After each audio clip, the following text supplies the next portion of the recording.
हाय, hello, नमस्कार. स्वागत आहे तुमचं चॅनलवरती. नवीन असाल तर चॅनलला सबस्क्राईब केल्याशिवाय पुढे जाऊ नका. तर हे साहेब थोडीशी भ्रमंती करून आले. आत्ता जस्ट किती 15-20 मिनटं झाला होता फक्त बाहेर गेलेला, की लगेच आला परत आणि आता त्याला हवं आहे पेडिग्री खायसाठी. तर पेडिग्री खायची म्हटल्यावरती त्याला थोडासा मस्का लावावा लागतो मला. तो मस्का लावल्याशिवाय मी त्याला काही पेडिग्री खायला देत नाही. सहसा चपाती त्याला देत असते दुपारच्या टायमाला, कारण की पेडिग्री जर सारखी दिली तर ती पचत नाही आणि नंतर मग त्याला थोडासा प्रॉब्लेम होतो. त्याच्यामुळं मग जास्त पेडिग्री देत नाही. एक सकाळी आणि एक संध्याकाळी पेडिग्री चपातीमध्ये चुरून देते. तर आता थोडासा तो मस्का लावतो आहे मला की पेडिग्री हिने दिली पाहिजे. तर आता त्याचा अजून टायमिंग व्हायचा आहे. त्याला थोड्या वेळानंतर मी पेडिग्री देणार आणि परत तो बाहेर जाणार आणि रात्रीभर बाहेर गेला आत्ता की तो रात्रभर येणार नाही आणि सकाळी 6च्या गजराला तो परत घरी म्याव म्याव म्याव म्याव करत परत येणार आणि त्याच्यामुळं आम्हाला जाग येणार. तर आम्हाला अलाराम लावायचीही काही गरज नसते. तोच येऊन गेट एवढा धडाधडा वाजवतो. जर त्याने 2-4 वेळा म्याव म्याव केला आणि आम्ही जर गेट नाही उघडलं तर तो गेटवरती चढतो आणि गेट असा हलवल्यासारखा करतो, जेणेकरून तो गेट वाजतो आणि आम्हाला जाग येते. त्यामुळे आम्हाला अलारामची पण काही गरज नाही. तर आता ही सायंकाळचा माझा स्वयंपाक वगैरे सगळं झालेला आणि आता ह्या मुलांची अभ्यासाची वेळ होती. तर अभ्यास करायला बसलेत ही मुलं. तर ह्यांची बघा भांडणं.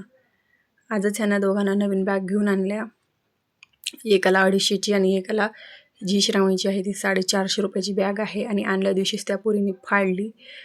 तर अवघड आहे खरंच. आताच्या पोरांना वस्तूंची किंमत नाही. आपल्याला कितीतरी दिवसांनी बॅगा वगैरे किंवा काही पण असं खूप उशिरा भेटायची. मी जेव्हा हॉस्टेलला होते तेव्हा माझे वडील मला फक्त 30 रुपये देऊन जायचे आणि आता ह्या मुलांना 10-20 रुपये असे किरकोळ वाटतात. किंमत नाही आजकालच्या मुलांना खरंच कोणत्या वस्तूची. तर तुम्ही बघू शकता आता हा आमचा घरचा पसारा आहे आणि आता हा अभ्यास करायसाठी जेव्हा बसतील तेव्हा अख्खा घरभर वह्या पुस्तकांचा राडा असतो आणि नंतर मग तो सगळा राडा मला 8:30-9 वाजता अभ्यास झाला पूर्ण उचलून एकदा झाडू मारून नंतर मग इथे मी हात अंथरून घालते झोपायसाठी.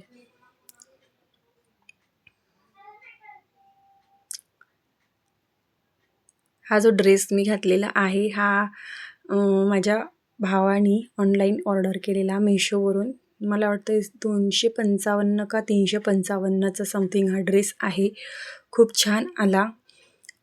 पण थोडासा कलर मला डार्क झाला त्याच्यामुळे तेवढा काही मनात भरला नाही माझ्या. पण खरंच छान आहे.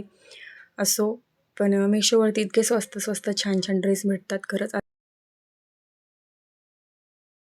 तर चला आता हा व्हिडिओ इथेच थांबूया. भेटूया नेक्स्ट व्लॉगमध्ये. चॅनलला जर सबस्क्राईब नसेल केलं तर नक्की चॅनलला सबस्क्राईब करा आणि व्हिडिओ शेवटपर्यंत बघितल्याबद्दल धन्यवाद. Bye bye.